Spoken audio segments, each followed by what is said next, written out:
Alright guys, I'm going to tell you something about where I'm at.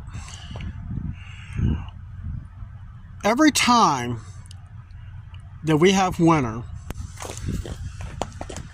you see where the sun is? That's all the further it goes. During the summertime, all of this is in the sun. So if the building was positioned a little differently, we wouldn't have this problem. Now over on our side lots, they get full sun, so the ice melts. But back here, it doesn't.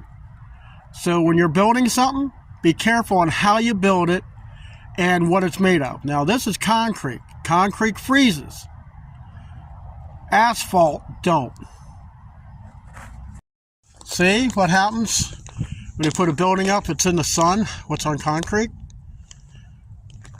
And then, whew, guys, I wish I could have showed you.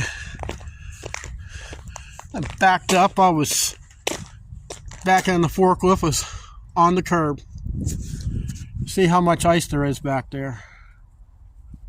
It's thick. Alright, see you in the next one.